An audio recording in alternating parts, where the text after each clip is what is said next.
pembahasan yang akan disampaikan Ustaz pagi ini. Baiklah, kita awali dengan bacaan basmalah. Bismillahirrahmanirrahim.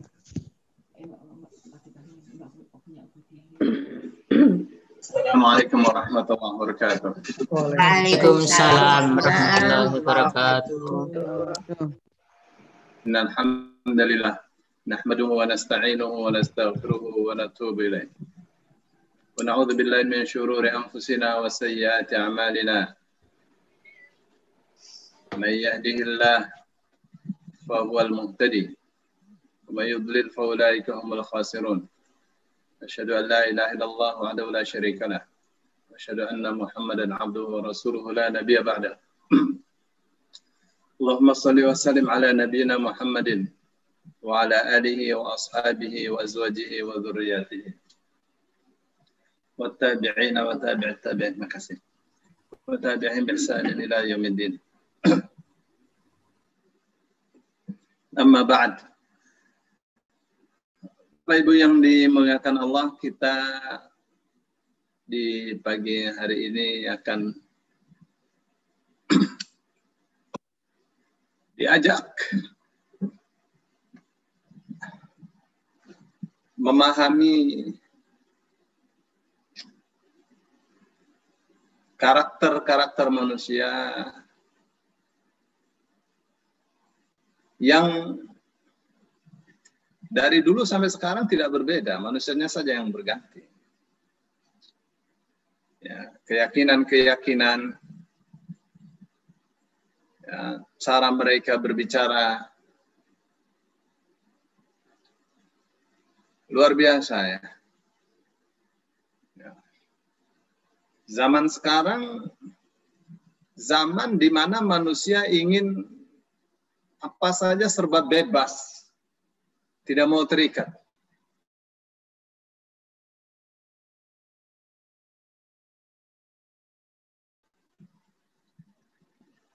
Orang atau mereka memiliki keyakinan yang jauh lebih kasar daripada orang-orang Islam liberal Indonesia. Mereka mengatakan pakaian apa saja bebas, kecuali pakaian yang menutup aurat. Hijab. Apa saja bebas. Orang mau pakaian apa saja bebas. Tapi hijab nggak boleh. So, sampai seperti itu.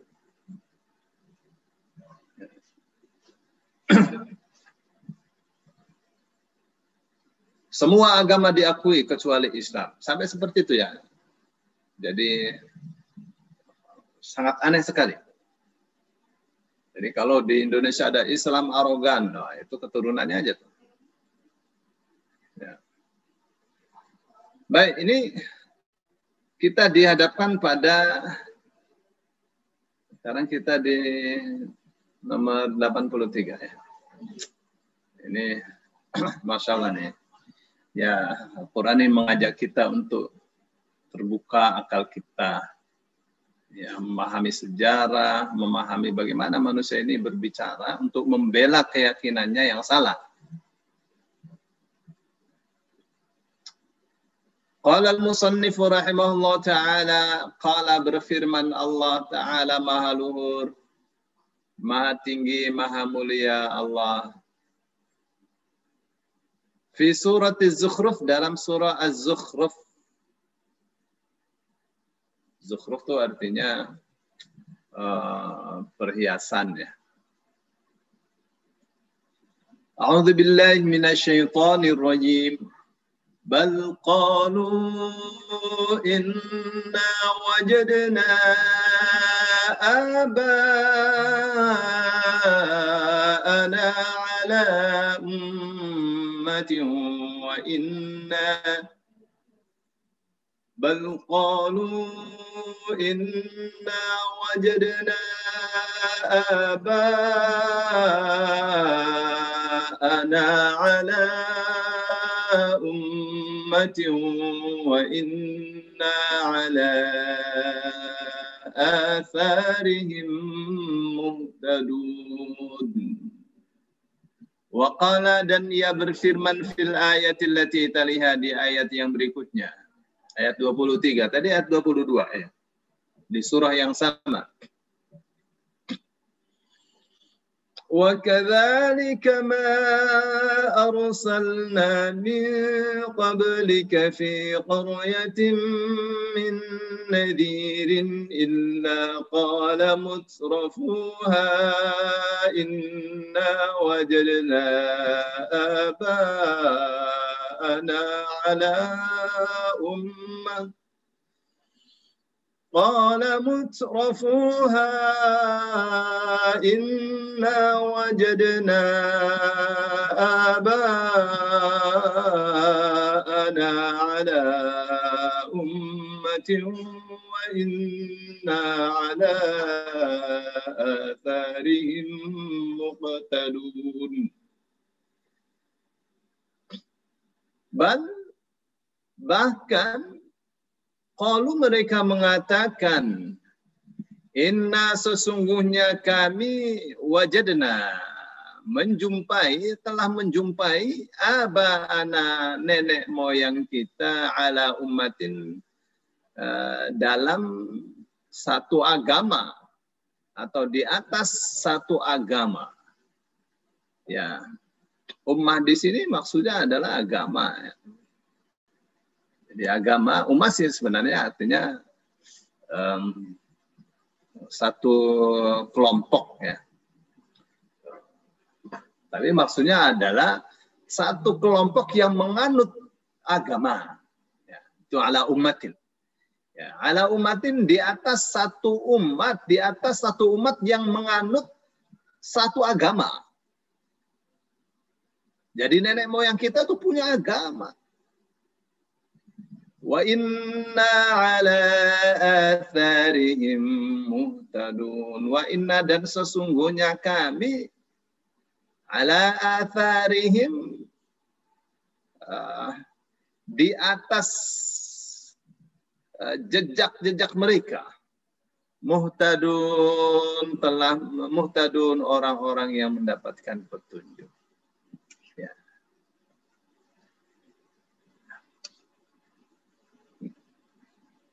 Gitu ya.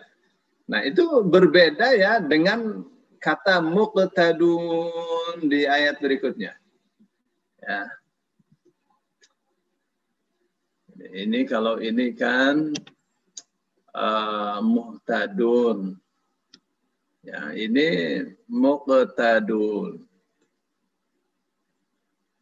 Ya. Bedanya kalau muhtadun itu dari kata hada. Ya. Hada artinya memberi petunjuk. Ya, jadi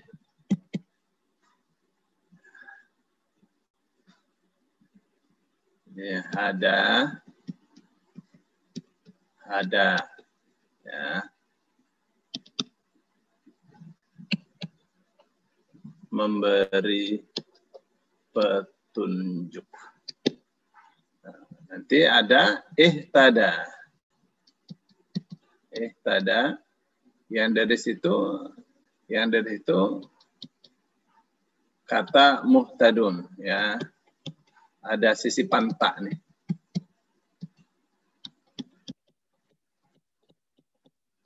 Ya. Kalau hada memberi petunjuk, muhtadun menerima petunjuk. Muhtadun orang-orang yang menerima petunjuk. Mim nunnya orang-orang gitu ya. Jadi taknya ini sisipan, bukan akar katanya hatada ya. Sementara kalau muqtadun dari iqtada ya. Dari qada ya. Terus ada iqtada. Nah, sama saja, pokoknya sama. Bedanya ini pakai ha, yang ini pakai qaf. Kalau iqtada artinya mengikuti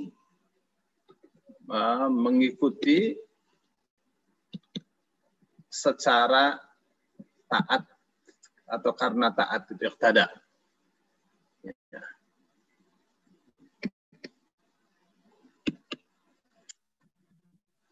Wa qala fil ayati allati taliha, wa qala, dan Allah berfirman fil ayati, di dalam ayat allati taliha, yang mengiringinya, ayat berikutnya, ayat yang berikutnya. Wa kadzalika, dan demikianlah, ma arsalna min qablika fi qaryatin min nadhirin illa. Ya, apa ini? Ya, kita sudah dapatkan rumus ya. Dapatkan rumus. Rumusnya kalau salah. Rumusnya adalah ma plus illa. Ma plus illa. Ma artinya tidaklah. Ya. Ma yang artinya tidaklah ini artinya namanya ma nafi. Ya, ma yang menafikan. Ma nafi. Ya. Gitu. Ilahnya artinya kecuali.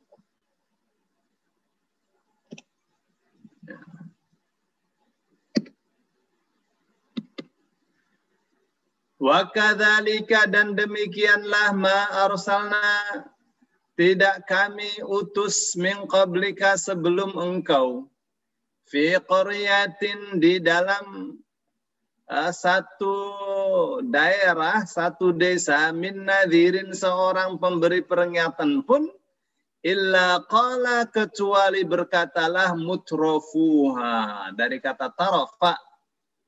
Ya, apa isu tarafa itu?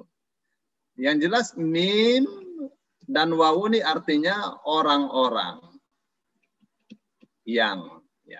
Tarafanya artinya mewah. Ya. Ha ini kembali ke Korea. Ya. Illa qala, kecuali berkatalah mutrafuha, orang-orang mewah di desa itu. Orang-orang kaya raya di desa itu, inna wajadna, sesungguhnya kami telah menjumpai aba'ana, nenek-nenek moyang kita. Ala ummatin, di atas satu agama tersendiri. Ya. Kita punya nenek moyang kita. Ya. Kita harus hormati kearifan lokal. Ini agama nenek moyang kita, kita ada, kita menjumpai. Ya. Bapak-bapak kita itu berada di atas satu agama. Ini agama pendatang diikuti, ya. Kita nenek moyang kita punya agama sendiri. Gitu tuh ya. Jadi sejak dulu ngomongnya begitu. Wa inna ala atharihim muqtadun. Wa inna, dan sesungguhnya kita ala atharihim, di atas atau pada jejak-jejak mereka. Muqtadun. Muqtadun itu mengikuti secara taat. Itu kata-kata muqtadun.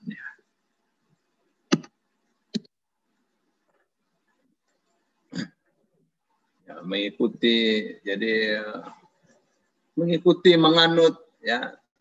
Jadi kita menganut agama nenek moyang kita. Ya, jadi kita ini ikut agama nenek moyang kita, itu yang dimaksud dengan muqtadun. Ya.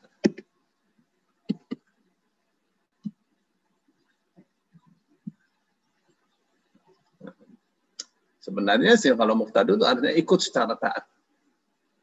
Ya. Bukan menganut. Ya. Orang kalau menganut belum tentu ikut. Maksudnya menganut agama Islam belum tentu taat. Ya, Bapak Ibu kalau buka di terjemah Kemenag, ya, muqtadun artinya menganut. Ya, menganut itu belum tentu taat. Ya, orang menganut agama Islam belum tentu taat kepada ajaran agama Islam. Tapi kalau muqtadun itu taat, ya, mengikuti secara taat, itu iqtada. Iqtadaina bir Rasul, berarti kita mengikuti Rasul sallallahu alaihi wasallam, bukan menganut Rasul, mengikuti. Ya, mengikuti secara taat. Ya. Maaf tadi saya ada keliru ya. Jadi iqtad bukan dari qadawa ya. Ya. Disebut Rasul adalah qudwah. Ya. Qudwah itu apa? Qudwah itu pemimpin yang harus diikuti.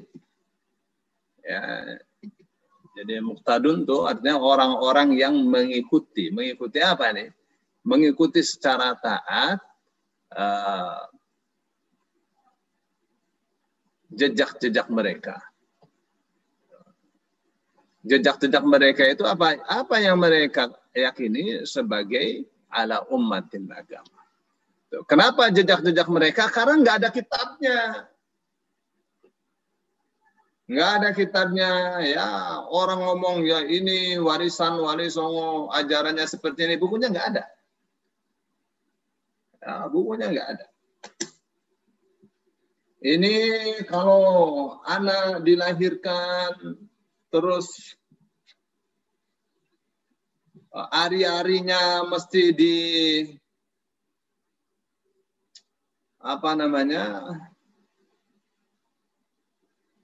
mesti dikubur dekat rumah, di pojokan rumah, dikasih lampu dan seterusnya. Nggak ada kitab sucinya itu. Ya, itu namanya ikut tradisi nenek moyang yang serampangan, itu nggak ada bukunya. Ya, baik. Nah, sekarang apa nih yang jadi masalah? Kita lihat ya. Soal pertanyaan. Limadza qala fil ayatil ula? Kenapa Allah berfirman dalam ayat yang nomor 22 ya. Ayat pertama ini nomor 22, yang kedua 23. Wa inna ala atharihim muhtadun, dan sungguhnya kita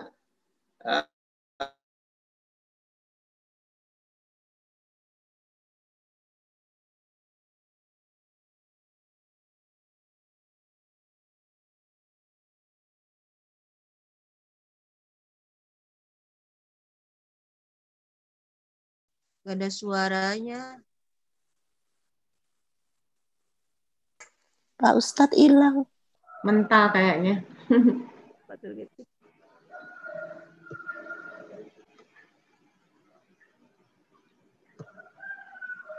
First media agak bermasalah ya sekarang. Tapi namanya masih ada, nih tulisannya ada. Iya, cuma hilang suaranya. hilang suara. Sekarang hilang deh. Tergantung lokasi juga sih, Bu. Lokasi? Tergantung lokasi juga, jaringan. Iya, jaringan. Pak Ustadz pakai Face Media ya? Ya. Sama. Saya juga pakai Face Media, di Bintaro sih aman. Nggak tahu, mungkin harus pindah posisi kali. Ya udah Pak Muhammad Solihin gantiin. Waduh. Yang mirip-mirip.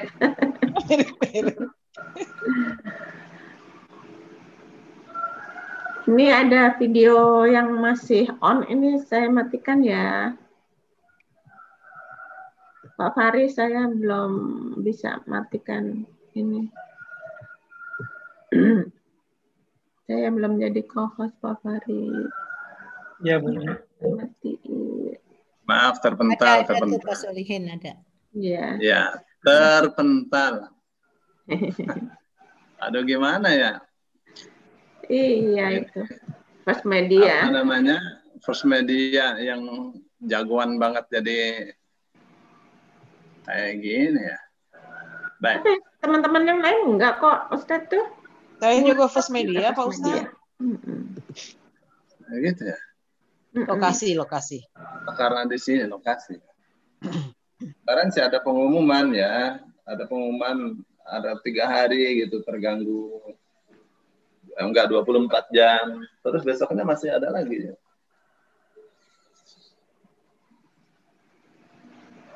Jadi kalau di ayat pertama, di ayat 22 itu Allah mengatakan atau mereka mengatakan kita ini memperoleh hidayah, ya. Kita ini punya hidayah. Hidayahnya mana? Hidayahnya adalah jejak-jejak atau ajaran-ajaran nenek moyang.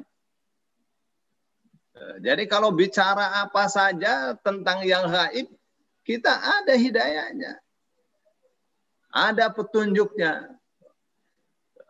Tapi kalau ini bukan ya. Dan sesungguhnya kita, wa inna, dan sesungguhnya kami, ala atharihim, pada atau di atas jejak-jejak mereka, muqtadun, mengikuti. Mengikuti dengan memperoleh hidayah.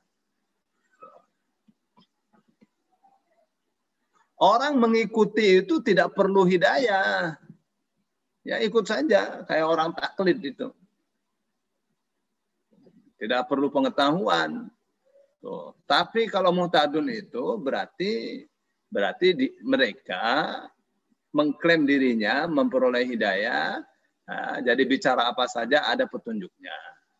Nah, itu tuh bedanya ya. Baik, sekarang jawabnya gini.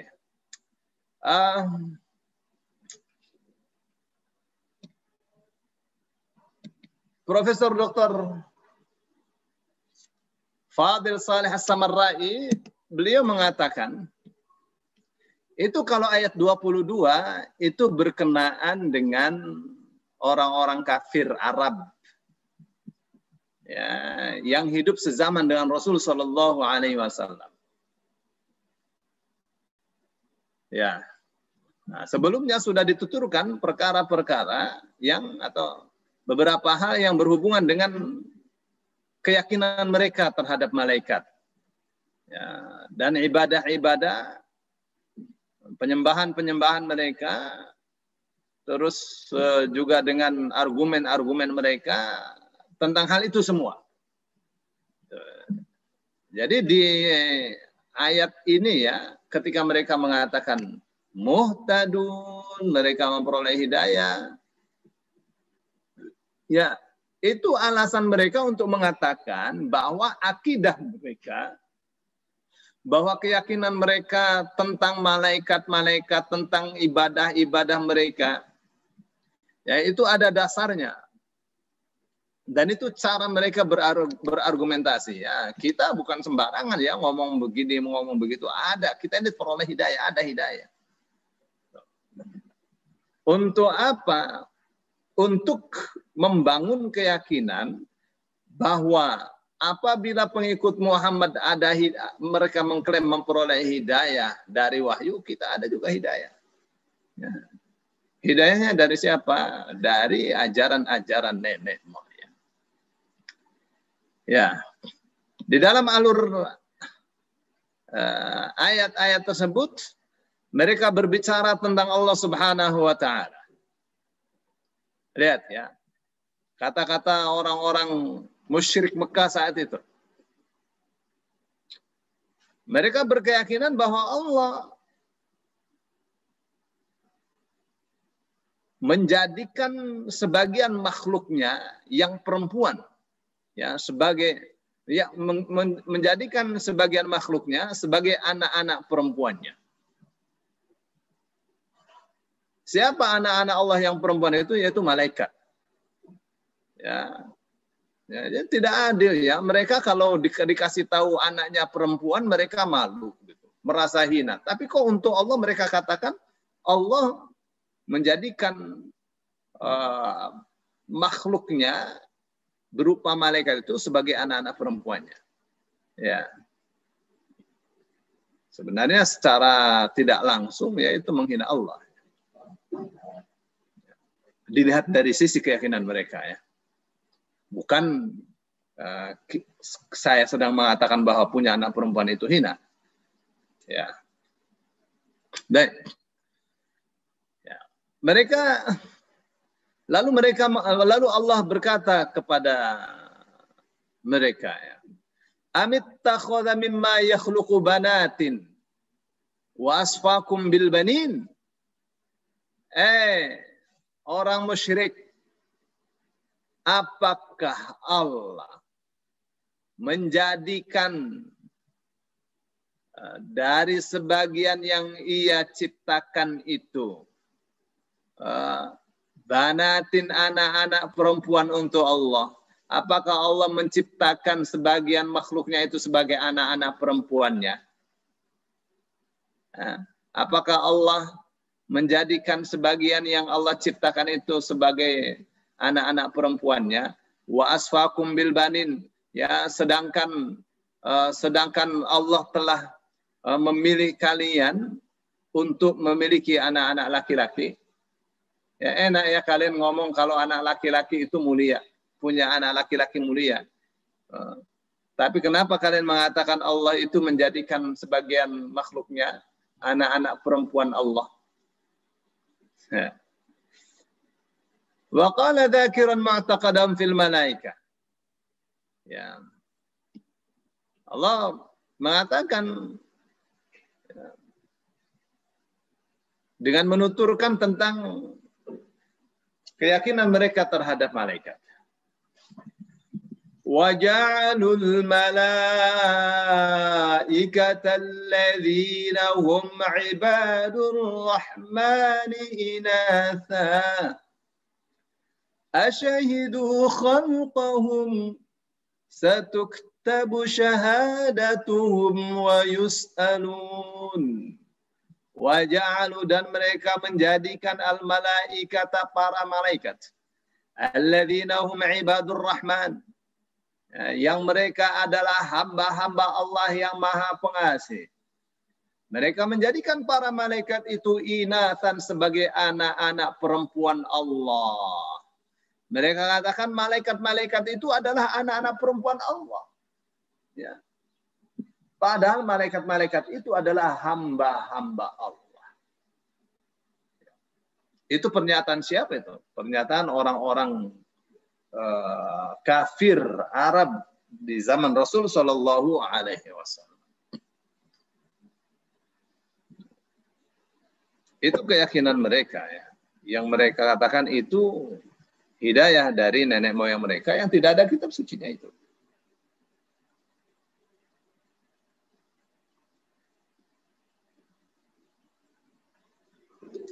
Ya. Ya. Untuk apa ini keyakinan ini diangkat? Untuk mengatakan, ya, bahwa Allah itu, ya, sama saja dengan makhluknya. Ya, bahwa Allah itu membutuhkan anak, sama seperti kita manusia. Itu tuh ada hal-hal seperti itu, ya.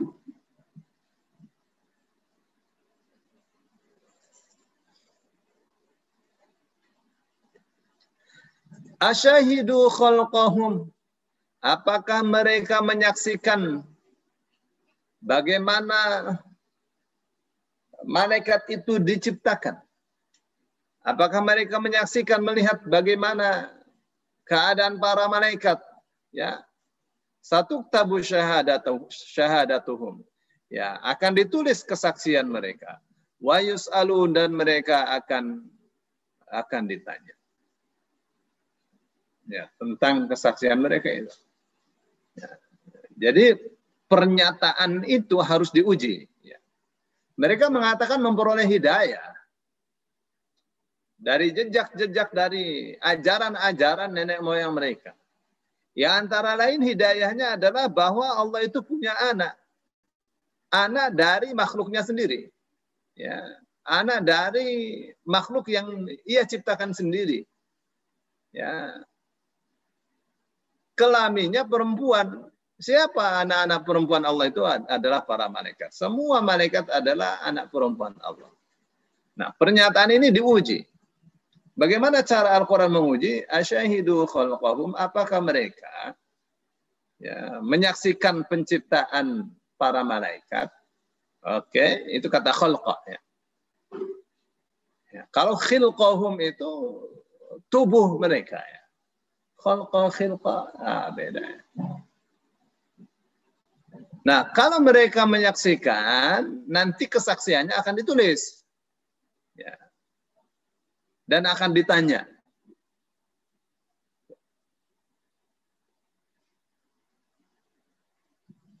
Apakah mereka pernah tahu malaikat itu perempuan? Ya, dari mana mereka tahu itu kalau malaikat itu perempuan? Ya, pernah melihat kelaminnya gitu? Ya. Ya. Terus tentang ibadah, tentang keyakinan mereka akan masyiah, akan kehendak Allah, akan takdir Allah. Ya, Allah menyebutkan wa qalu law syaa'a ar-rahmanu ma 'abadnahum. Mereka mengatakan andaikan Allah Ar-Rahman menghendaki ma 'abadnahum, maka kita tidak akan menyembah mereka. Kita tidak akan menyembah para malaikat. Andaikan Allah berkehendak, kita tidak akan menyembah malaikat. Kita tidak akan menyembah berhala. Ya.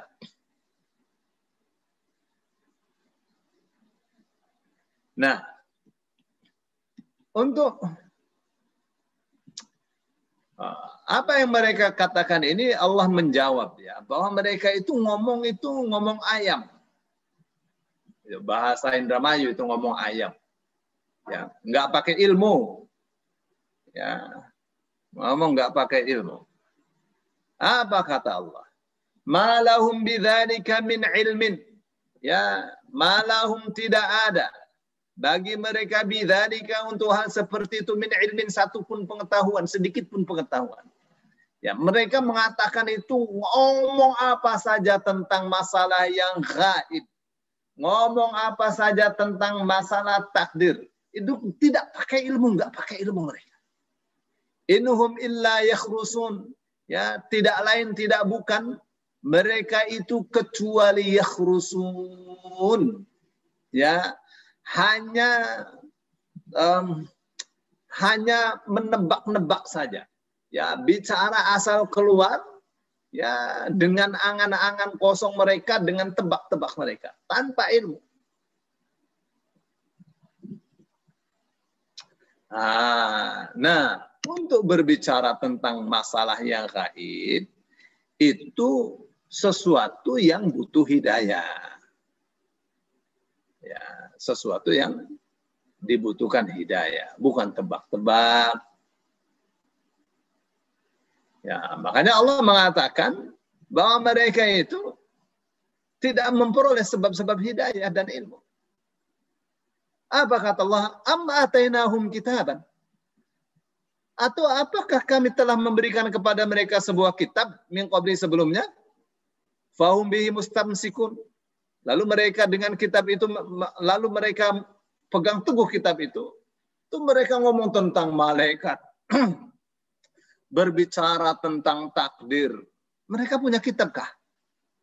Apakah mereka berbicara itu sesuai dengan kitab yang pernah kami berikan kepada nenek moyang mereka? Ya. Yang kitab suci itu mereka pegang dengan kuat. Ya. Nah, ketika untuk hal-hal yang seperti ini membutuhkan hidayah, maka mereka berargumen bahwa mereka itu punya hidayah. Ya, mereka dapatkan hidayah dari bapak-bapak mereka. Mereka mengatakan inna wajadna aba'ana ala ummatin. Wa inna ala atharihim muhtadun. Ya, kita jumpai ya bapak-bapak kita, nenek moyang kita itu ya punya agama. Mereka menganut satu agama. Ya, dan kita ini memperoleh hidayah dari ajaran-ajaran mereka. Tuh. Maka kata Allah, mana hidayahnya? Ada kitab sucinya enggak? Ya. Jadi Islam ini maju ya, maju sekali. Ngomong itu harus dibuktikan kebenarannya. Ya, dengan logika-logika yang benar. Gitu ya. Maka kalau menurut Ibnu Taimiyah ya, jadi ilmu itu ada dua ya. Satu namanya tasawuri. Ya. Tasawuri itu deskriptif, ya. Ilmu yang bersifat deskriptif. Ya, yang kedua tajribi. Ya, ilmu yang bersifat eksperimental. Ya, yang deskriptif ini berupa gambaran-gambaran yang pembuktiannya harus melihat langsung. Misal, ya,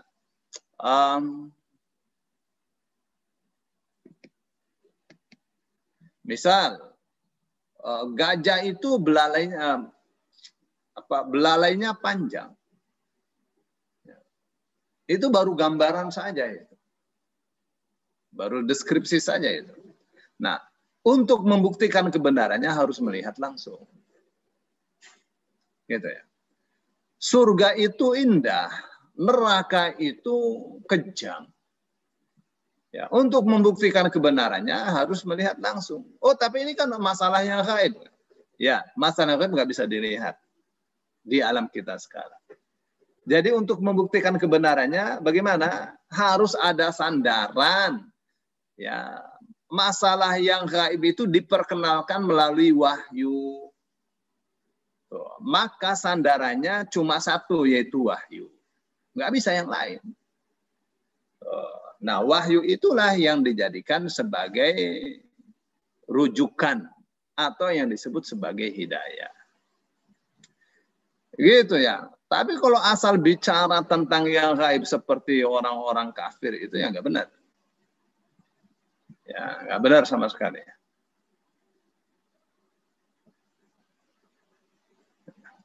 Itu ya. Jadi, maka mereka mengatakan kita dapat hidayah. Ya, hidayahnya dari mana? Hidayahnya dari ajaran-ajaran nenek moyang. Lalu Allah jawab, mana? Tertulis nggak? Ada nggak kitab sucinya? Ya, yang telah Allah berikan kepada nenek moyang kalian itu.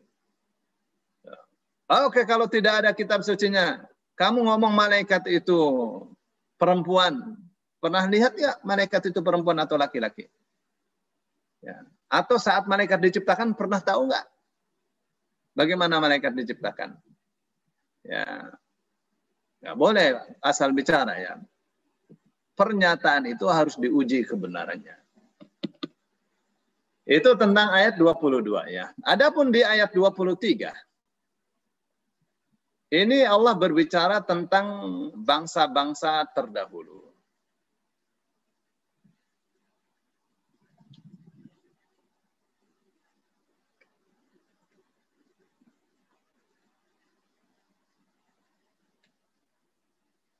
Di sini Allah mengatakan wa kadzalika ma arsalna min qablika fi qaryatin min nadhirin illa qala mutrafuha. Demikianlah ya begitu jugalah kami tidak pernah mengutus untuk satu desa seorang pemberi peringatan pun kecuali orang-orang kaya di desa itu. Orang-orang yang hidupnya mewah, orang-orang yang status sosialnya terhormat, ya selalu mengatakan inna wajadna aba'ana ala ummatin. Sesungguhnya kita menjumpai nenek moyang kita itu memiliki agama sendiri. Wa inna ala atharihim muqtadun, dan sesungguhnya kita ya mengikuti jejak-jejak mereka. Nah, di sini tidak berbicara ya tentang akidah, tentang keyakinan mereka. Ya, tidak menyebutkan juga tentang bagaimana hujah atau argumentasi mereka dalam beribadah. Ya, tentang sebab-sebab dari sebab-sebab ilmu dan hidayah. Nah, jadi tidak dibutuhkan kata-kata wa inna ala atharihim muhtadun, itu enggak. Ya. Kenapa? Karena mereka itu tidak berbicara banyak tentang masalah yang Bapak sekarang nggak ada bicara itu. Tidak bicara tentang akidah, tentang argumentasi, tentang alasan akidah mereka, keyakinan mereka. Ya. Yang Yang mereka katakan itu bahwa nenek moyang mereka itu punya agama, ada ajarannya sendiri. Nah, mereka itu ikut. Nah, ini dari satu sisi ya. Ya, di sisi yang lain itu ada disebutkan tentang bagaimana sikap orang-orang yang kaya raya, orang-orang yang hidupnya mewah. Ya, orang-orang yang hidupnya mewah ini bagi mereka masalah-masalah ibadah, masalah-masalah hidayah itu nggak perlu. Ya, kalau dugem itu baru perlu. Ya. Ya. Nah, dan Al-Quran juga tidak menyebutkan bahwa orang-orang yang hidupnya mewah itu dalam keadaan akhlaknya baik, tidak disebutkan. Kan ada orang yang kaya raya akhlaknya baik. Tidak disebutkan. Ya. Justru yang disebutkan bahwa mereka ini adalah orang-orang yang menentang. Ya, berpaling. Mendustakan agama. Menyerang Allah dan Rasulnya. Ya. Jadi orang-orang seperti ini tidak butuh hidayah. Tuh, beda dengan orang-orang musyrik Mekah, mereka merasa memperoleh hidayah. Ya, kalau memang Muhammad itu benar ya Allah, kalau memang ajaran Muhammad itu benar, tolong turunkan batu untuk menyiksa kita sekarang. Timpakan kita dengan siksa sekarang. Kita tunggu ya, ternyata tidak turun. Berarti Muhammad ajarannya tidak benar. Begitu. Jadi mereka itu adu kebenaran hidayah. Kekuatan hidayah malah ya. Tuh, tapi yang ini berbeda ya.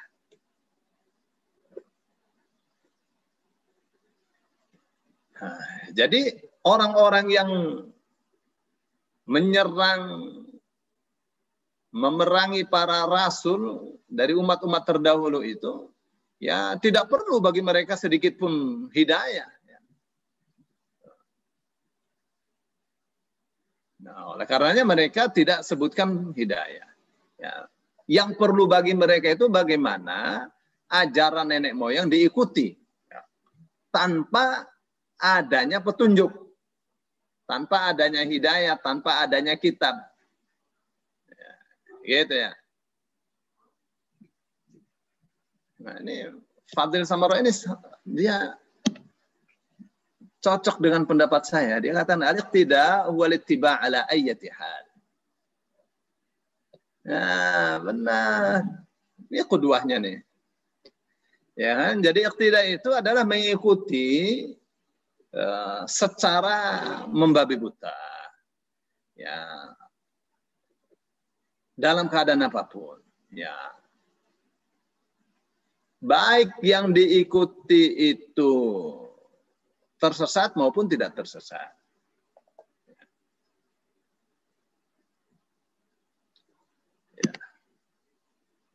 Uswah, qudwah itu sama saja.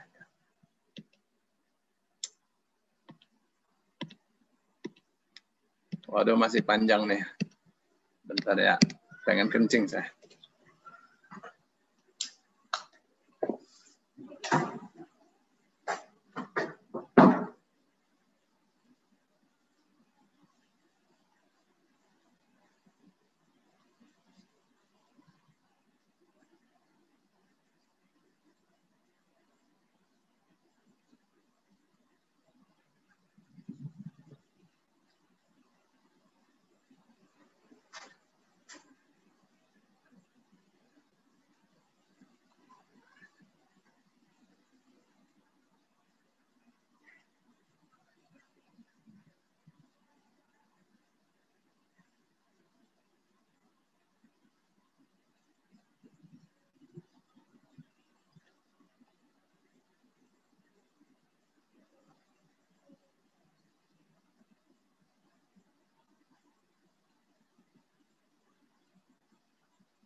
Ustaz hilang lagi.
Baik.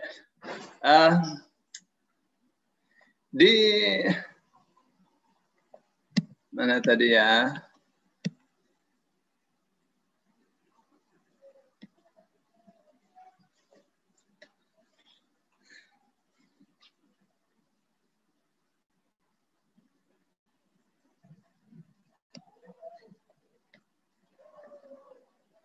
Baik.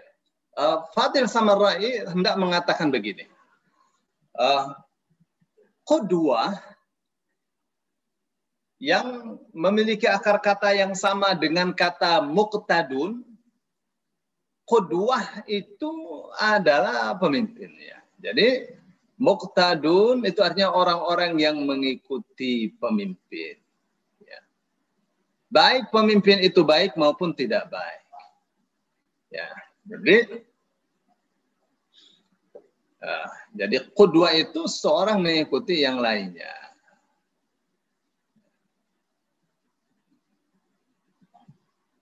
Baik yang diikuti baik maupun tidak baik.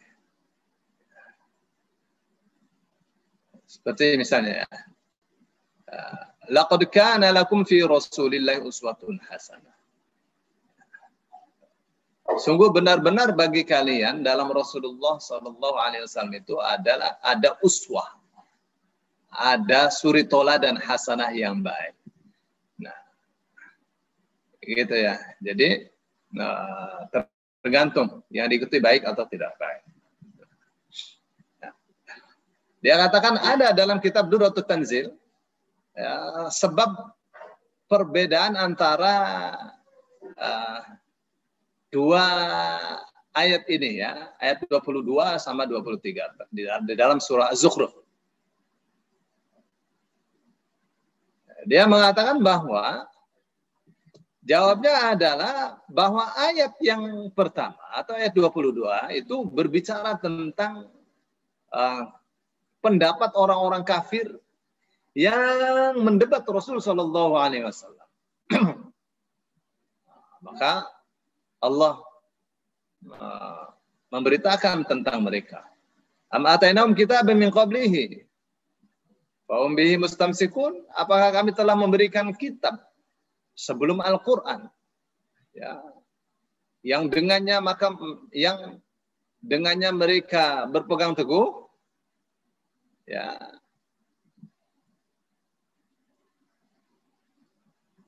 Di mana kitab itu ada argumen, ya, ada yang mendukung tentang kebenaran klaim mereka,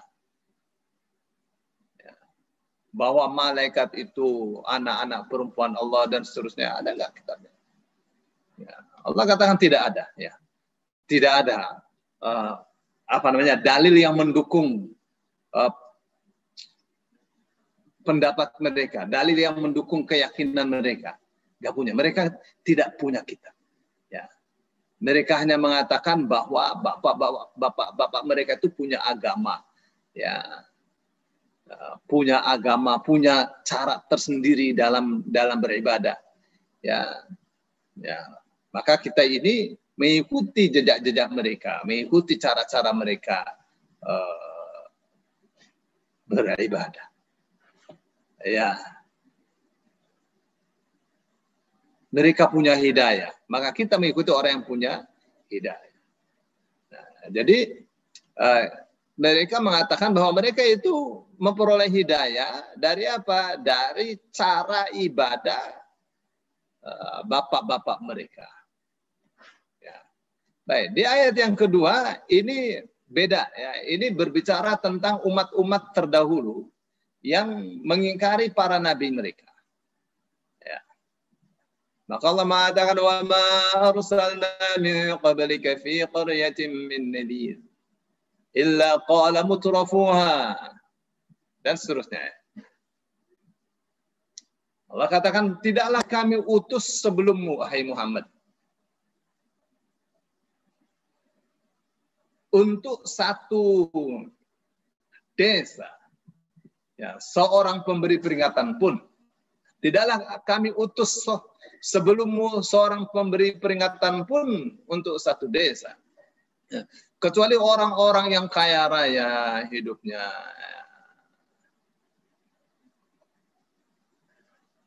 Ya, tapi yang dikatakan oleh mereka itu sama saja atau hampir sama dengan yang dikatakan oleh orang-orang kafir di zamanmu ini, ya Muhammad. Sehebat-hebatnya yang mereka katakan bahwa mereka itu mengikuti ajaran nenek moyang. Ya. Itu ya. Mereka tidak mengukuhkan, tidak memperkuat klaim mereka mengikuti nenek moyang itu dengan hidayah. Ya. Ya, sebagaimana yang dikatakan oleh orang-orang Quraisy, ya, orang-orang kafir Arab zaman Rasul Shallallahu Alaihi Wasallam. Sudah banyak ngomong ya zaman Rasul Shallallahu Alaihi Wasallam. Ya, mereka sudah zamannya zaman sastra ya. Muhammad punya hidayah, kita punya hidayah, begitu ya, untuk menandingi ajaran Nabi Muhammad Sallallahu Alaihi Wasallam.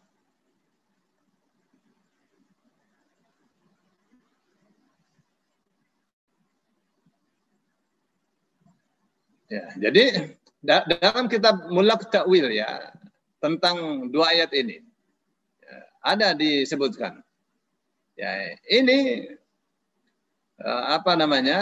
yang bisa diterangkan wallahu alam bahwa di ayat yang pertama ayat 22 itu mengkisahkan tentang pendapatnya orang-orang kafir Arab yang mengikuti yang sehidup sezaman dengan Rasul Shallallahu Alaihi Wasallam.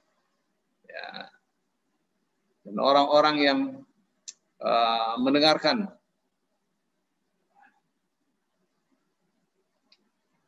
Ya.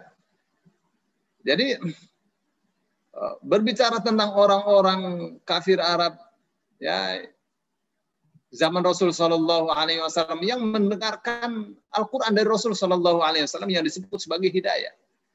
Di beberapa tempat, hudal lil muttaqin, hidayah bagi orang-orang bertakwa. Hadza huda, ini adalah hidayah. Huda wa rahmatan lil muhsinin. Ya, hidayah dan rahmat bagi orang-orang yang berbuat baik. Ya. Nah, maka ketika Rasul Shallallahu Alaihi Wasallam mengajak mereka untuk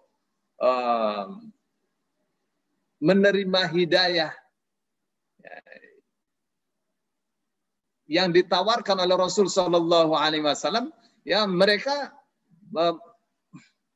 istilahnya apa ya?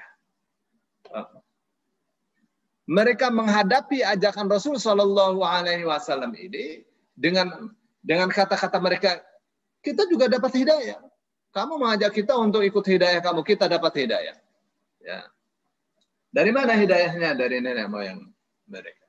Ya, nenek moyang mereka punya agama.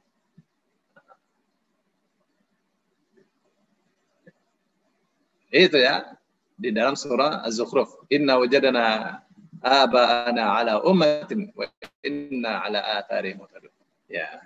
Jadi itu untuk mengimbangi ajakan Rasul Shallallahu Alaihi Wasallam bahwa yang dibawanya adalah hidayah. Mereka katakan kita punya hidayah, ya, kita punya agama, nenek moyang kita punya agama.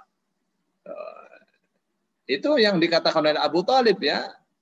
Abu Talib itu mengatakan, Muhammad, saya ini juga adalah salah satu dari paman-pamanmu itu. Ya, hanya saja saya ini berbeda dengan mereka. Saya adalah orang yang paling cepat menerima apa yang kamu katakan. Orang yang paling cepat mempercayai apa yang kamu katakan. Ya, orang yang paling suka mengikuti nasihatmu. ghaira annani la tutawi'uni an atruka dini Abdul Muttalib. Itu ya. Hanya saja saya tidak bisa meninggalkan agamanya Abdul Muttalib. Gitu. Enggak ada kitabnya. Ya, meskipun Abu Talib mengatakan famdi alamat, ya lakukan. Famdi alama umir tabi. Terus jalan. Ya, jalankan apa yang kamu diperintah itu. Saya akan dukung dan seterusnya. Tapi bicara tentang Abdul Muttalib itu, bicara tentang agama itu begitu ya. Ghaira annani la tutawi'uni ala tarki dini Abdul Muttalib. Hanya saja saya tidak bisa meninggalkan agama Abdul Muttalib. Itu Abu Talib mengatakan. Baik. Nah, di ayat yang kedua itu berbicara tentang menghikayatkan, mengisahkan tentang apa yang dikatakan oleh bangsa-bangsa terdahulu yang dipunahkan ya, yang berbeda-beda. Ya, di antaranya Allah mengatakan ya tentang mereka. Qalu wajadna aba'ana laha 'abidin. Mereka mengatakan, ya, wajadna aba'ana, kita menjumpai bapak-bapak kita, nenek moyang kita laha 'abidin. Ya, mereka menyembah berhala-berhala itu. Ya, surah Al-Anbiya ayat 53 ya. Di ayat yang lain, Asy-Syu'ara ayat 74, kadzalika yaf'alun. Demikianlah mereka mengerjakan. Jadi ini cuma mengikuti secara membabi buta ya, atau yang disebut dengan apa? Yang disebut dengan taklid. Ya. Jadi mereka mengakui bahwa mereka itu taklid ya, mengikuti dengan mengagungkan apa yang dilakukan oleh nenek moyang mereka, ya, tanpa adanya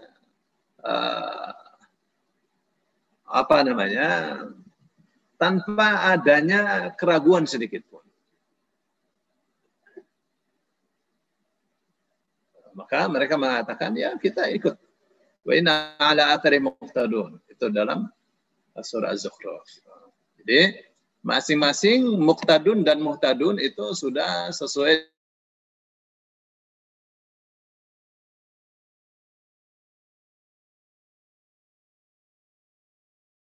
argumentasi, tidak bicara tentang dalil. Ya.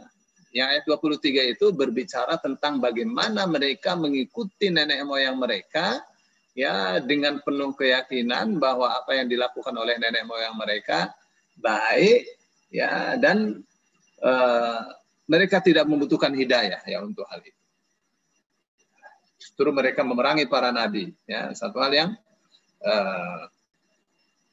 bagi orang-orang kaya tidak butuh itu hidayah. Itu yang dikatakan oleh Fadil Saleh As-Samarra'i, Profesor Doktor. Ya. Sudah sempurna saya sampaikan terjemahnya. Ya, jadi masih ada waktu nih Pak Sumiyardi ya, masih ada waktu 5 menit. Tanya Ustadz. Tanya Ustadz. Silakan. Pak Abu Jibril, tafadhal. Ya, Pak Ustadz, tadi di atas disebutkan yahrusun. Kemudian di penjelasannya saya baca tadi ada bon. Apa perbedaan antara yahrusun sama bon? Yahrusun sama Zon. Gini. Kalau zon itu persangkaan ya. Kalau khorosa. Maaf ya. Gini ya, bedanya ya. Ada dalam bab zakat itu namanya khorsun, ya. Khors itu apa ya namanya? Kalau di orang kalau misalnya dari bank, ya? Taksiran bukan? Iya, taksiran khors itu. Jadi ada kita itu namanya di dalam bab zakat itu ada tim appraisal. Nah, ini khors ya, zaman Rasul Shallallahu Alaihi Wasallam itu ada tim ya, tim khors ya, ini yang menaksir, misalnya korma ini dalam 1 hektar ada sekian ya, ada sekian. Ini Bapak nih nanti sebulan lagi kormanya ada 20 ton, maka Bapak harus keluarkan sekian persennya. Itu namanya khors. Jadi khors itu kira-kira yang ada gambaran. Itu khors. Kalau zon nggak begitu. Ya, cuma jadi kira-kira. Kalau zon itu persangkaan. Ya, zon biasanya dalam bahasa Al-Quran ya, zon itu ada 2 makna ya. Zon artinya yakin. Ya, zon artinya persangkaan. Jauh ya. Ya. Nah, di dalam biasanya zon itu ya imbang antara ilmu dan bodoh. Ya. Imbang antara ilmu dan bodoh. Tapi yang bikin repot itu zon dalam bahasa Arab bisa artinya yakin. Ya Pak ya, jadi kita mesti tempatkan itu kata zon kalau di dalam Al-Quran ya sesuai dengan alurnya.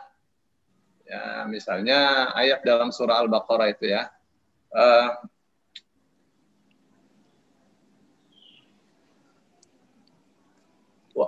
Wasta'inu bis-sabri was-salah wa innaha lakabiratun illa 'alal khashi'in. Alladzina yadhunnuna annahum mulaqu. Yadhunnuna. Itu artinya bukan, yaitu mereka yang menyangka atau mengira, enggak. Tapi mereka yang yakin. Ya. Karena tidak pas kalau dikatakan menyangka. Ya, itu bedanya khors sama zon, ya. Terima kasih sekali Ustaz. Sama-sama. Meskipun masih banyak tanda tanya di sini ya. Assalamualaikum Ustaz. Yakhrusun itu dia katakan begini itu ya. Yakhrusun itu tanpa jadi ada gambaran-gambaran ya, yakhrusun itu ada gambaran-gambaran yang harus dibuktikan. Harus dibuktikan taksiran itu benar apa tidak. Ya, harus dibuktikan. Jadi belum gambaran-gambaran yang belum terbukti. Ya, itu namanya khors. Nah, kapan bisa terbukti? Kalau misalnya melewati ujian ya. Sekarang misalnya ini mangga nih bakalnya 1 pohon ini ada 2 kintal gitu. Itu khors tuh. Tapi dia melihat. Kenapa disebut khors? Karena belum ditimbang. Baru taksiran saja. Tuh, taksiran itu bakalnya benar apa tidak? Ya, tergantung yang menaksir. Tergantung yang menaksir.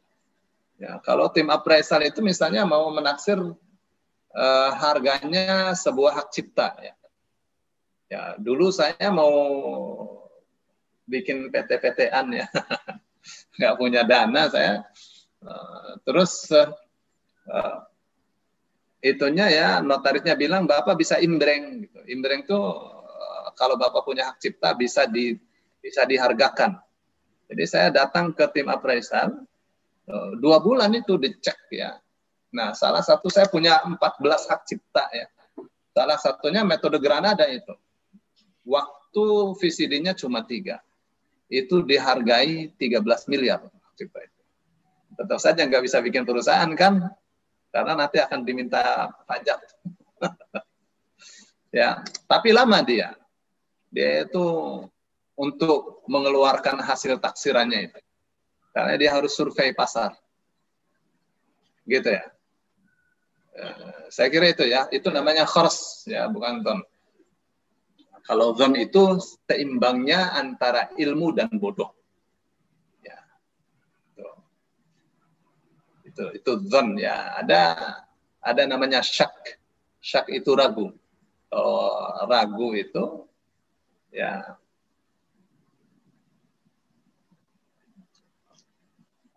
ragu itu di mana tidak tahu lebih berat daripada tahu. Itu ragu, itu syak. Saya kira itu Pak Abu Jibril ya. Syukran Ustaz. Apa? Ya, barangkali ada lagi. Saya Ustaz. Ya, Bu. Oke, Assalamualaikum. Waalaikumsalam. Ya. Ustadz, ini saya mohon koreksi aja tentang kajian dari surat Az-Zukhruf ini yang menurut penerimaan saya aja. Mungkin saya salah. Kalau kata umati itu menurut saya, menurut penerimaan saya adalah itu untuk dikhususkan untuk orang-orang dari apa ya? Ketika ada Rasul atau Nabi hidup sampai Nabi Muhammad wafat, itu aja kalau ala umati. Sedangkan pada yang lain itu mungkin bisa dulu hingga sekarang karena masih adanya aliran-aliran kepercayaan atau mungkin abangan itu. Betul tidak Ustaz? Itu aja Ustaz, terima kasih. Gini ya. Dalam bahasa Arab ya, kata umat ini artinya ya sekelompok manusia. Umat artinya agama atau disebut dengan cara hidup. Ya, umat artinya ya agama itu millah. Millah. Terus bisa juga umat artinya tariqah, metode. Ini mana umat dalam bahasa Arab ya. Gitu deh Bu.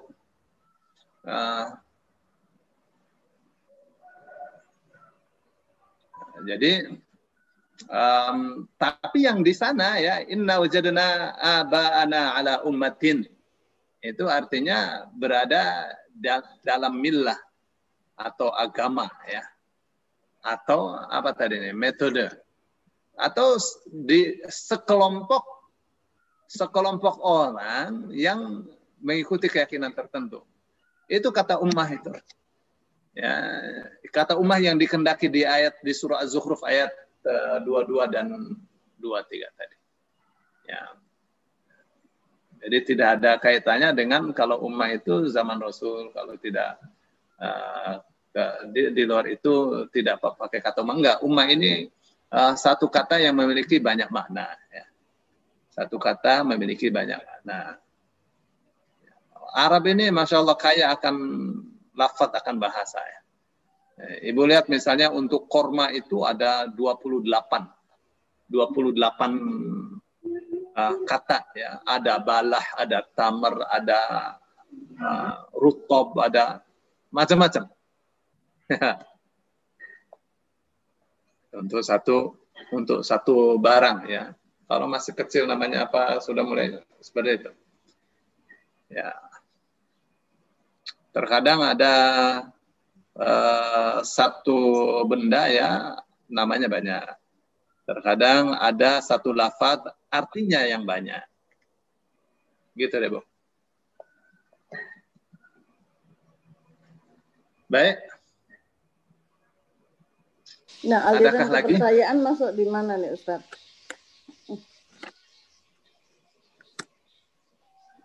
Aliran kepercayaan masuk di ajaran nenek moyang. Ya, Bu. Itu ala umatin juga itu. Ya, mereka katakan ala umatin. Itu masuk ya. Sampai sekarang masih ada orang ngomong gitu. Pokoknya yang mengikuti nenek moyang masuk di ayat tadi 22 23 ya. surah Zukhruf. Baik, Ustaz. Terima kasih. Apa sama-sama. Salah penerimaan kejadian cuma tadi. Ada lagi? Assalamualaikum Pak Ustadz. Assalamualaikum warahmatullahi wabarakatuh. Jadi Pak Ustadz, ini penjelasannya mengenai orang-orang yang mengikuti ajaran nenek moyang sebelum Nabi Muhammad, pada masa Nabi Muhammad, dan sekarang ada gitu Pak Ustadz. Terus ada. Terus ada. Jadi tadi kiat membentengi itu Pak Ustadz untuk kita masing-masing supaya aliran itu tidak ada, aliran nenek moyang ini diminimize malah tidak ada gitu. Apa Pak Ustadz yang perlu kita terapkan untuk generasi penerus ini? Terima kasih. Karena saya lihat gini, di Indonesia ini makin lama makin kental pula aliran nenek moyang itu Pak Ustadz. Jadi kadang-kadang berjalan kok bisa seiring dengan aliran yang dia Islam, tapi aliran nenek moyang juga dipelihara gitu. Nah ini tadi ya, kiat-kiatnya apa Pak Ustadz yang perlu kita terapkan untuk anak cucu keturunan kita. Terima kasih. Ya, satu hal yang paling penting itu pembekalan ilmu agama yang benar ya. Itu paling penting ya. Orang mau kalau kita kan bicara agama itu selalu ada kaidah ya Bu ya. Selalu ada kaidah. Misal ibadah itu hukum asalnya haram. Ibadah itu hukum asalnya bukan haram sih. Hukum asalnya diharamkan. Al-aslu fil ibadati at-tahrim. Ya. Hukum asal ibadah itu diharamkan. Nggak boleh ibadah itu. Nol. Illa ma dalad dalilu ala khilafi. Kecuali ibadah yang ada dalilnya yang menunjukkan bahwa itu bukan haram. Jadi untuk ibadah harus ada dalil. Tuhan itu tidak ada, nol. Kecuali Allah. Ibadah itu tidak ada, nol. Kecuali jika ada dalil. Ini untuk menunjukkan apa ini? Kaidah ini kaidah besar ya. Untuk apapun yang urusannya dengan masalah ibadah, masalah keyakinan harus ada dalil. Dalil itu adalah bisa dalil akli, bisa dalil nakli. Tapi kalau untuk ibadah harus dalil nakli. Nggak bisa akli. Ya. Untuk akidah bisa akli, bisa, tapi harus didukung dengan nakli.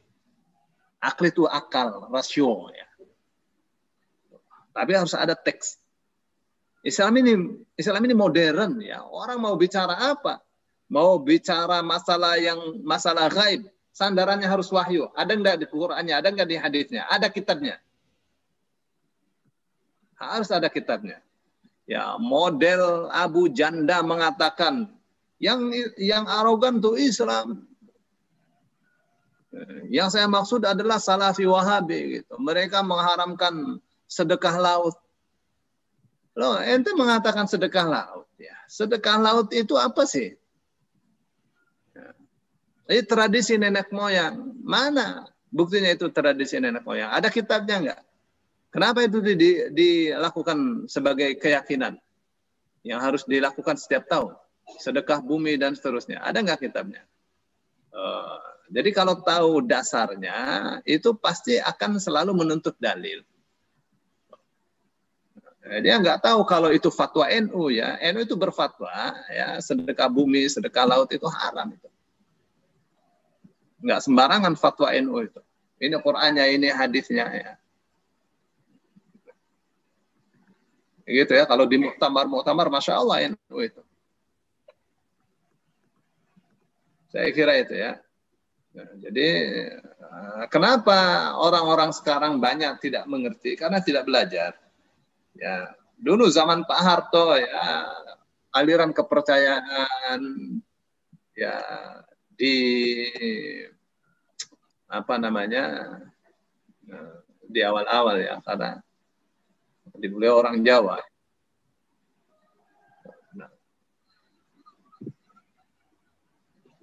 Seolah-olah aliran kepercayaan itu sejajar dengan agama Islam, dengan agama manapun. Ya, di Indonesia kapan saja ya aliran kepercayaan itu, karena itu ajaran nenek moyang, terus akan hidup ya selama orang Islamnya tidak memberikan ajaran secara gencar. Ya, selama dakwah kita sekarang diserang-serang dakwahnya. Diacak-acak sekali orang Islam, terasa luar biasa. Ya, SKB 3 menteri itu apaan kayak gitu. Ya, terlihat sekali mereka ini tidak mengerti bagaimana mendidik masyarakat. Ya, diacak-acak kita ini seperti sesuai dengan pesanan. Ya, Masya Allah, Masya Allah. Ya, maka kitanya sebagai orang tua, ya, yang punya anak, punya cucu, ya, pegang teguh ajaran Islam ini supaya kita selamat. Ya. Ini zamannya manusia ini bekerja, ya, bekerja seolah-olah hidup selamanya. Ukurannya adalah perut. Ya, bukan ukurannya adalah bagaimana besok itu bisa selamat apa tidak menghadapi hisab di hadapan Allah Subhanahu wa taala. Saya kira itu Bu Ana ya, pendidikan. Pendidikan, benteng akidah itu dengan pendidikan, dengan ilmu. Ya. Ya, ya Pak Ustadz. Dari awal itu iqra bismi rabbikal ladzi khalaq. Ilmu Bu, terus harus ngaji terus anak-anak kita diajari. Ya. Ya Pak Ustadz. Ada lagi? Syukran Pak Ustadz. Sedikit lagi Ustadz, ini sehubungan dengan dalil tadi Ustadz, dalil nakli dan akli. Kalau nakli itu berarti merujuknya pada Al-Quran dan hadis aja atau ada lagi Ustadz? Begini ya.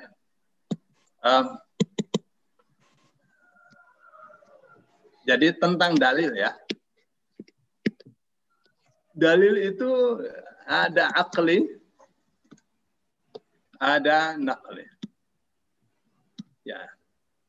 Yang nakli ini yang disepakati Quran, Sunnah. Ya, ini yang disepakati. Ya. Tidak ada perbedaan antar para imam.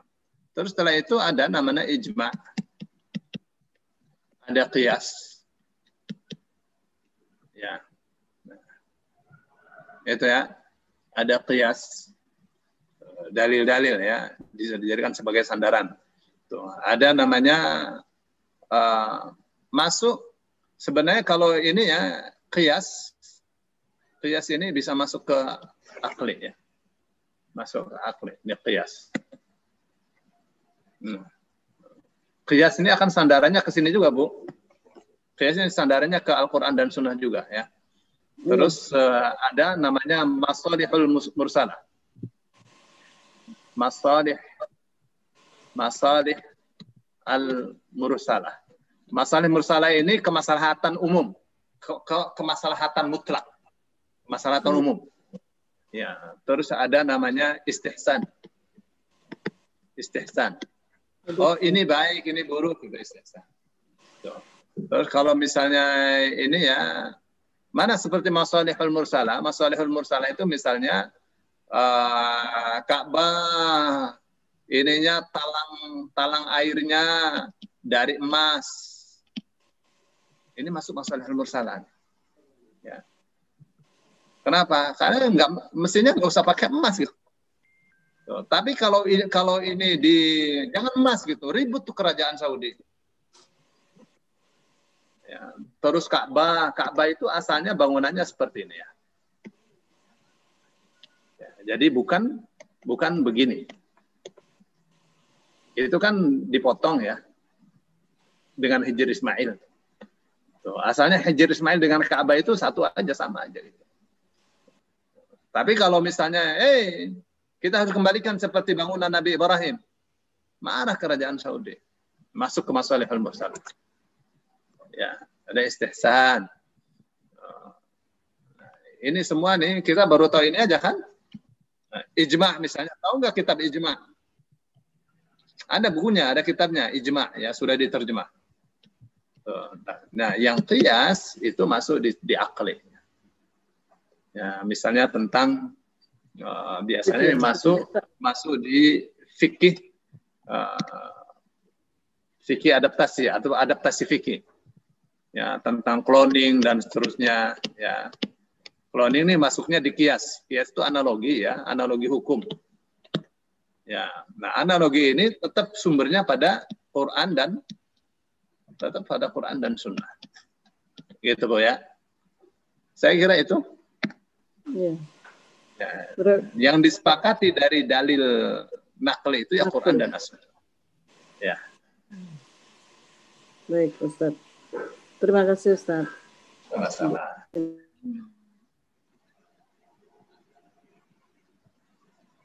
Ada lagi kah? Sudah tidak ada nih. Oh, sudah tidak ada. Assalamualaikum Pak Ustadz. Waalaikumsalam warahmatullahi wabarakatuh. Nih ada orang Padang datang nih, silakan. Ya, betul. Masya Allah Pak Ustadz. Saya melihat ada dua akar pengingkaran. Yang satu orang yang mengedepankan ilmu, ada yang mengedepankan yang taklid ya. Tapi yang mungkin yang kalau mengedepankan ilmu banyaklah bisa kita lihat. Kalau yang mengedepankan taklid ini samar-samar ini mudah-mudahan saya bisa dibetulkan ya Pak Ustadz. Samar-samar ini taklid yang mengucapkan itu juga mutrafu ya, artinya orang yang yang kurang mikir ke arah ilmu tapi lebih nyantai sifatnya. Taklidnya ini apakah karena kalau di bahasa kita di Indonesia tuh takut kualat gitu ya, takut kualat. Nah kalau takut kualat ini tingkat ringannya juga ada lah, masing-masing daerah punya ya, apakah itu ajaran orang tua segala macam, takut kualat diikuti gitu ya, nggak pakai ilmu tapi taklid. Itu yang saya lihat yang ditakuti, yang taklid muqtadun yang sifatnya samar-samar. Kita ada juga kualat ini bahasa Arabnya apa ya Pak Ustadz ya, banyak yang takut kualat kalau nggak ngikuti ajaran orang tua. Itu pertanyaan, ingin kejurusan Pak Ustadz biar kita jangan-jangan samar-samar ada unsur-unsur yang sifatnya kedaerahan ya, misalnya kalau kita melanggar ini takut kualat gitu kan, takutnya itu nanti ujungnya induknya adalah yang orang-orang yang muqtadun yang sifatnya nggak mikir-mikir tapi takut kualat gitu. Syukran Pak Ustadz.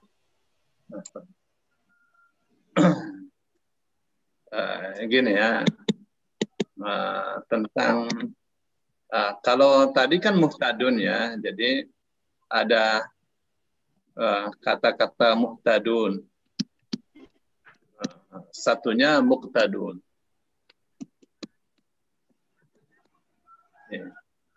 Ini ya, memang zamannya berbeda. Zaman Rasul Shallallahu Alaihi Wasallam, masyarakat kafir itu dihadapkan pada petunjuk yang sangat kuat sekali.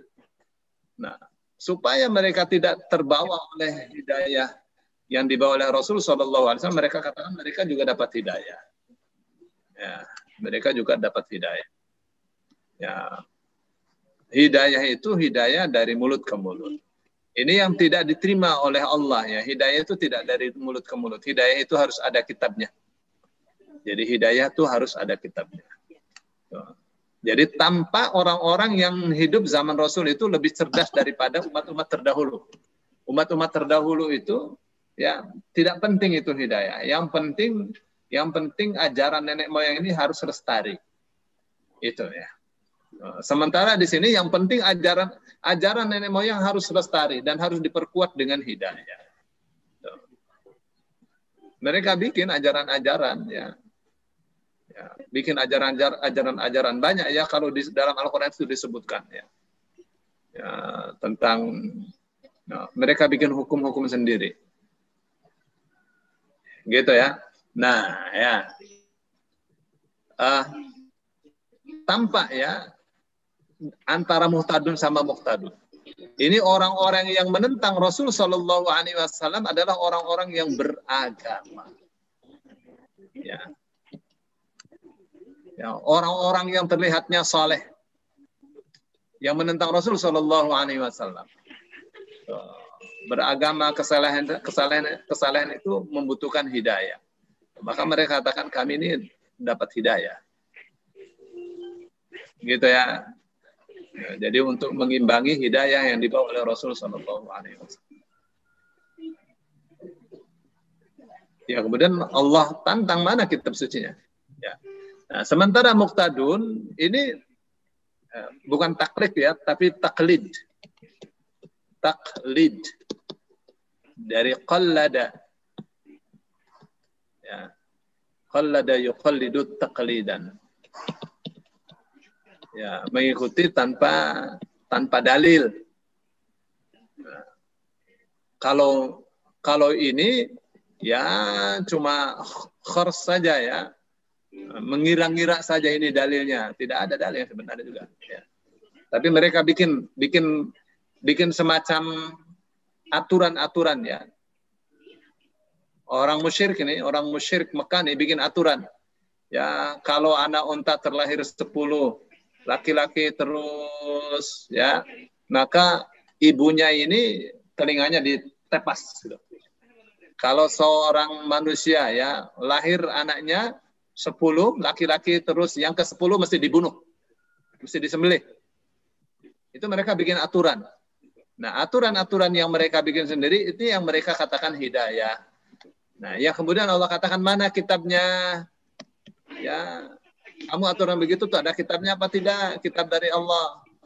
Hidayah. Ya, sudah sholatnya di Masjidil Haram, bilang hidayah, bikin aturan, kitabnya tidak ada, mana kitabnya. Nah, sementara yang ini, ya bangsa-bangsa terdahulu, hidayah itu nggak penting. Nggak penting sama sekali. Ya, apalagi orang-orang yang mutraf, ya, orang-orang hidupnya mewah. Ya, bagi mereka itu, bagaimana kedudukan mereka tidak tergeser. Ya, sebagai pemimpin, karena pemimpin saat itu adalah orang kaya. Siapa kaya jadi pemimpin. Ya, itu sampai zamannya Nabi Daud masih begitu ya. Siapa kaya jadi pemimpin. Ya, dia untuk orang yang taklid dengan nenek moyang mereka, ya di zaman ini, ya di zaman sebelum Islam, ya sebelum Rasul Shallallahu Alaihi Wasallam, ya mereka ikut saja. Ya. Untuk apa? Beda-beda, ya, beda-beda. Kenapa yang diangkat adalah mutrafuha? Kenapa yang diangkat adalah mutrafuha, orang-orang yang hidup mewah? Karena mereka adalah pemimpin-pemimpin masyarakat. Ya, agama rakyat sesuai dengan pemimpinnya. Kalau pemimpinnya musyrik, rakyatnya musyrik. Gitu, rakyat ikut saja. Ya. Nah, kenapa yang bicara ini mutraf? Karena mereka mempertahankan kedudukannya sebagai pemimpin. Ya, udah kita ikut nenek moyang. Gitu. Butuh dalil? Tidak butuh dalil. Orang kaya raya kok butuh dalil? Enggak butuh dalil. Masyarakatnya masyarakat awam, yang penting pemimpinnya melakukan apa mereka ikut, ya. Sampai zaman Fir'aun juga begitu kan, Fir'aunnya kafir, rakyatnya kafir semua, gitu kan? Saya kira itu ya. Jadi tidak ada disebutkan di sini takut kualat atau tidak takut kualat. Ini urusannya adalah urusan mutraf. Ya, urusannya bagaimana orang kaya raya, orang yang hidupnya mewah ini kedudukannya tidak tergeser oleh Rasul. Ya, kalau jadi begini ya, begini. Ini Rasul ya, Rasul sebelum Nabi Muhammad ya. Terus ini desa. Ya. Ini mutraf pemimpin, ini rakyat, ra'iyah. Ya, ini rakyatnya nih. Oke ya. Pemimpinnya ini mutrafnya pemimpin. Ya. Nah, sementara kalau mereka ikut Rasul, mutraf harus ikut Rasul. Rakyat harus ikut Rasul. Nah, ikut pada Rasul ini, ikut dalam urusan apa? ikut dalam urusan jiwa dan harta. Ya, jiwanya harus ikut sesuai petunjuk Rasul. Ya, dalam urusan harta harus taat sesuai petunjuk Rasul. Begitu. Nah, ini yang tidak disuka oleh mutraf. Ya, yang tadinya rakyat ikut mutraf, ikut Rasul nggak mau. Yang tadinya mutraf jadi pemimpin, jadi rakyatnya Rasul, mereka nggak mau. Tuh, jadi ini yang dipertahankan oleh mutraf, kedudukan. Ya, kedudukan mereka di tengah-tengah masyarakat. Ya, bukan takut kualat. Ya, bukan takut kualat. Ya, kalau di Indonesia ini apa nih? Mempertahankan ajaran nenek moyang, apa untungnya? Tidak ada untungnya sama sekali. Tuh. Itu menurut kita, tapi menurut mereka ada duit, itu ada proyek. Ya, seperti misalnya Mbak Priok gitu. Ya, terus dipelihara. Begitu digeser marah. Padahal tidak di situ, kuburannya sudah digeser sejak lama. Ya, atas nama agama mereka marah kepada pemerintah. Ya. Nah, padahal kuburan Mbah Priok sudah tidak di situ. Ya. Sudah dipindah. Tapi itu diperselisihkan karena ada uang di situ. Orang datang kasih duit ya. Saya kira itu deh Bu Lydia. Syukron Pak Ustadz, saya masih penasaran, kualat jangan-jangan akar katanya juga dari kolada. Enggak. Karena begini Pak Ustadz, bukan, ini intermezzo aja. Karena kenapa orang takut kualat? Dia percaya bahwa apa yang dikerjakan oleh nenek moyang terdahulu itu memang terbukti gitu ya. Misalnya dulu nenek moyang ngerjakan ini dan memang begitu. Kemudian mereka takut kualat, begitu juga, biar juga begitu, biar jadinya seperti itu hasil. Karena kalau tidak ada hasil mungkin orang akan menjauhi. Tapi karena apa yang mereka lakukan itu memang menghasilkan apa yang mereka sangkakan, makanya berlanjutlah gitu. Ini sekedar intermezzo aja. Syukran Pak Ustadz, jazakallah khair. Ya. Iya. Ya, ada sedekah bumi, sedekah laut, semacam-macam lah. Kalau orang Yahudi, ya bagaimana perempuan dikorbankan ya untuk penyembahan mereka. Masih ada kayak gitu-gitu. Ini Pak Ustadz, saya cuma sekedar mau cerita aja, pernah punya pengalaman. Kan dulu kan kalau orang tua-tua itu kalau bulan Suro, Muharram, kan tidak boleh melakukan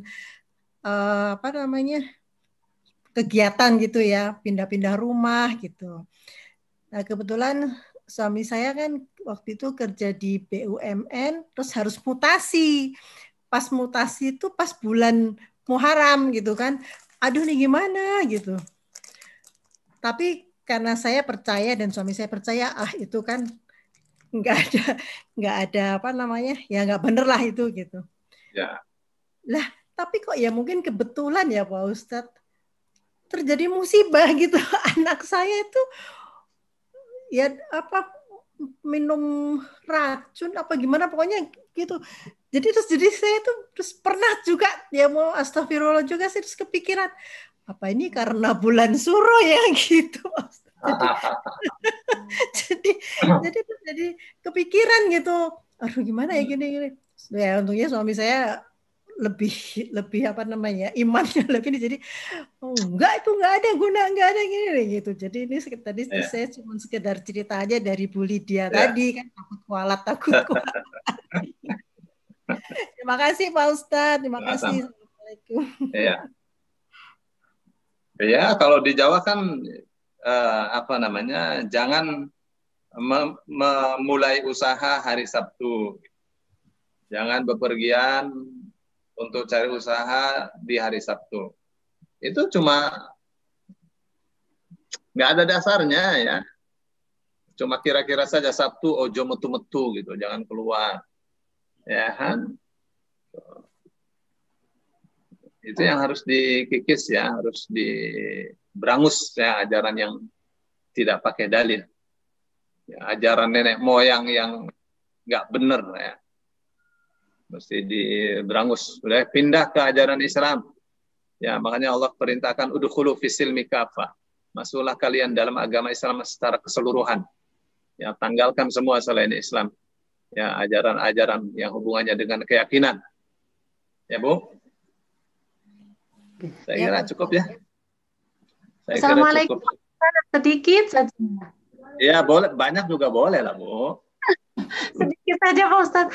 Kadang-kadang kebijaksanaan kiai atau Pak Ustadz yang ada di yang paling kecil di daerah saya, apabila kebetulan hari kebesaran seperti hari raya atau hari-hari lain itu kebetulan hari Jumat, dia tidak segan-segan untuk memutuskan bahwa hari itu haram untuk keluar rumah membuat perjalanan. Terus sesudah ditaati, habis itu Bapak yang memberitahu itu tadi beri penerangan bahwa kemarin itu bukan haram apa. Kalau pada perjalanan jauh, masjid-masjid akan kosong, tidak ada yang datang. Terus sholat duhurnya ibu-ibu pada kececer gitulah pokoknya. Kalau seperti itu bisa diterima atau enggak Pak Ustadz?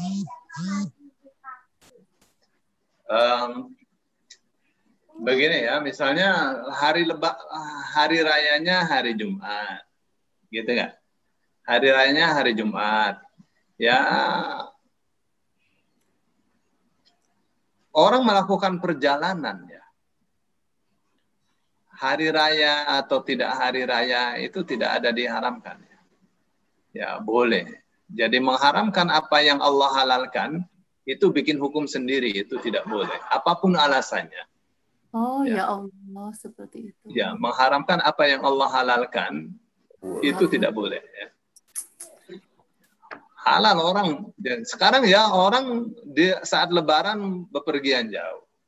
Ya, orang yang bepergian jauh itu ada rukhsah untuk tidak sholat Jumat. Ya, orang yang melakukan safar itu rukhsah untuk tidak sholat Jumat. Ya, satu desa pergi semua. Ya, sehingga masjid ini kosong, tidak ada yang sholat Jumat. Ya nggak apa-apa, orang tidak ada syarat kok. Tidak memenuhi syarat. Gitu kan? Gitu. Kenapa harus kasih apa namanya komando yang bertentangan dengan hukum? Ya, meskipun seolah-olah tujuannya benar. Ya, kalau hari Jumat pada bepergian nanti masjid kosong. Ya, itu perkiraan yang nggak benar juga ya. Perkiraan yang nggak benar juga. Ya masa iya satu desa bepergian semua. Iya. Oh, nggak bisa diterima ya. Nggak bisa. Makasih Pak Ustadz. Ya, sama-sama. Ya. Assalamualaikum warahmatullahi wabarakatuh. Saya ini yang juga merupakan keluarga kita semuanya dengan bacaan mereka yang belum begitu terlalu Assalamualaikum warahmatullahi wabarakatuh. Waalaikumsalam warahmatullahi wabarakatuh. Saya menambahkan sedikit tadi ya Pak tentang tadi Bu yang disampaikan di YouTube tadi Pak.